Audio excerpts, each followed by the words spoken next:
சிறகடிக்க ஆசை சீரியல்ல இன்னைக்கான ப்ரமோ என்னன்னு பார்க்கலாம். ரோகிணி அவங்க அம்மாக்கு கால் பண்ணிட்டு, அவங்களுக்கு ஃபோன் போட்டு எங்க இருக்காங்கன்னு சொல்லிட்டு கேளுங்க அப்படின்னு சொல்லிட்டு சொல்றாங்க. யாருக்கு ஃபோன் பண்ண சொல்றேன்னு சொல்லிட்டு கேட்குறாங்க. அதான் கிறிஷோட பெரியப்பா, பெரியம்மாக்கு கால் பண்ணிட்டு அவங்க எந்த ஹாஸ்பிட்டல்ல எப்படி இருக்காங்க, அட்மிட் ஆயிட்டாங்களான்னு சொல்லிட்டு கேளுங்க அப்படின்னு சொல்லிட்டு கேட்குறாங்க. எதுக்குடி அப்படின்னு சொல்லிட்டு சொல்றாங்க. இந்த மாதிரி தான் முத்து தான் அவங்கள கூட்டிட்டு வராங்களாம் ஹாஸ்பிட்டலுக்கெல்லாம். இதனால முத்துக்கிட்ட வந்து நம்மள விஷயம் பத்தி சொல்லிட்டா என்ன பண்றது? ஏற்கனவே வித்யா கிட்ட இந்த மாதிரி தான் ஃபோட்டோவை காமிச்சிருக்காங்க. வித்யா கிட்ட காமிச்ச மாதிரியே முத்துக்கிட்டையும் காமிச்சா என்ன பண்ணுறது? கால் பண்ணிவிட்டு விசாரி அப்படின்னு சொல்லிட்டு அவங்க அம்மாவுக்கு கால் பண்ணிட்டு சொல்கிறாங்க. அதை கேட்டால் அவங்க அம்மாவும் ரொம்பவே ஷாக் ஆகுறாங்க. ஆனால் உண்மையிலேயே முத்து வந்து அடுத்த நாள் அவங்கள கூட்டிகிட்டு போயிட்டு ஹாஸ்பிட்டலில் விடுறாங்க. முத்து கூட இருக்காங்களான்னு சொல்லிட்டு ஃபோன் பண்ணி கேளு அப்படின்னு சொல்லிட்டு சொல்கிறாங்க. அவங்க அம்மா உடனே அவங்களுக்கு கால் பண்ணுறாங்க.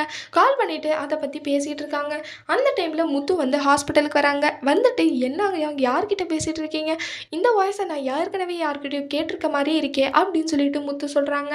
அதை கேட்டு அவங்களுமே ரொம்ப ஷாக் ஆகுறாங்க. இதனால ரோகிணி வந்து மாட்டிப்பாங்களா இல்லையா சொல்லிட்டு வரப்போகிற ப்ரமோல பார்க்கலாம். இந்த வீடியோ பிடிச்சிருந்தா லைக் பண்ணுங்கள். பாய்.